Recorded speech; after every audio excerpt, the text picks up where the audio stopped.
Bonjour, il s'agit ici de représenter les stéréoisomères du 3,4,4-triméthyle-3-éthylpentane de Hall en crâne et de préciser les relations de stéréoisomérie qui existent entre eux. Alors dans un premier temps, on représente la molécule en formule topologique, la voici, et ensuite on va adopter des notations simplificatrices qui consistent, par exemple, pour ce groupe ici, le groupe tertiobutyle, eh bien l'appeler tertiobutyle. Là vous avez un groupe méthyle et puis un groupe éthyle qui est relié donc sur ce carbone. On a ici deux carbones asymétriques, hein, puisque liés à quatre substituants tous différents. Ça ne se voit pas sur celui-ci qu'il y a quatre substituants. Évidemment, il faut comprendre que le quatrième substituant est un atome d'hydrogène.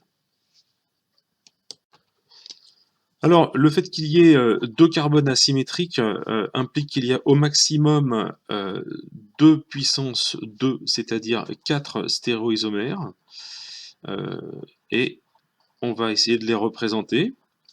Donc on le représente ici sur la partie gauche. On s'aperçoit qu'il faut il faut privilégier évidemment la liaison entre l'atome 2 et l'atome 3, c'est-à-dire les deux atomes qui sont asymétriques, et on effectue le classement de 4 groupes qui sont liés à cet atome de carbone. Les 4 groupes, le classement, c'est le classement CIP basé sur la priorité affectée au numéro atomique le plus élevé. Donc là, en ce qui concerne OH, H, méthyle, et puis ce groupe, évidemment, voici le classement. On détermine que le carbone est S, de configuration absolue S, et le descripteur stéréochimique de l'autre carbone à côté est également S. Notez que le quatrième dans le classement n'est pas forcément toujours un atome d'hydrogène, puisque vous voyez ici il s'agit d'un groupe méthyle. Alors on a symbolisé ici par ce trait vertical un miroir, et donc l'image par le miroir plan, évidemment, d'un carbone asymétrique de configuration absolue S est un carbone R. Vous voyez le 2 est S ici, il passe R à côté. Exactement la même chose pour l'autre, il est S ici, et donc son image à travers le miroir plan est un carbone asymétrique R. Je n'ai absolument pas, comme vous le voyez ici, redonné le classement puisque je n'en ai pas besoin. S'il a été bien fait sur la molécule de gauche, sur la première molécule, eh bien pour le reste, il n'y aura pas de souci. En ce qui concerne les deux autres, alors pourquoi y en a-t-il deux? Bah parce qu'en fait, si le premier atome de carbone asymétrique est ROS, vous voyez, ici on a un arbre qui donne 4 branches possibles, donc 4 solutions. On a obtenu le SS ici, le RR. Il nous manque donc le RS et le SR. Alors sur celui-ci, on va s'arranger pour que le carbone 2 soit de configuration R, et celui-ci, on va le laisser S. Sinon, évidemment, on retrouverait celui qui est ici.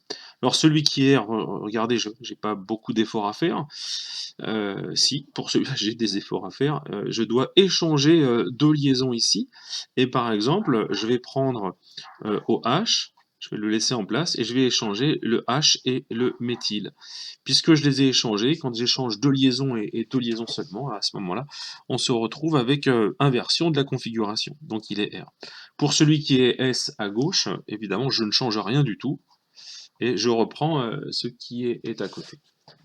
Donc ici, on a le méthyle, et là, éthyle. Le 2 et R, par son image à travers un miroir plan, le 2 sera situé ici, et donc il va passer S, et celui qui était S, lui, va passer R.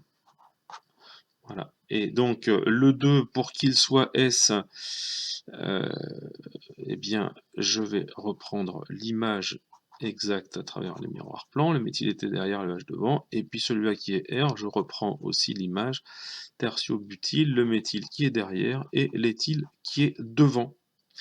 En définitive, on a donc ici 4 stéréoisomères.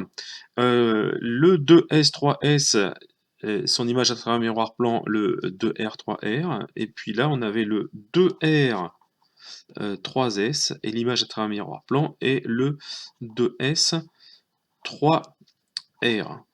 Les relations de stéréoisomérie pour terminer. Ici, nous avons donc la définition de deux énantiomères, hein, image l'un de l'autre à travers un miroir plan et non superposables. Donc là, ce sont des relations d'énantiomérie, hein, donc qui sont énantiomères. Et toutes les autres relations sont des relations de diastéréoisomérie, hein. Autre, c'est diastéréoisomère. Alors, il faut bien comprendre que quand on dit diastéréoisomère,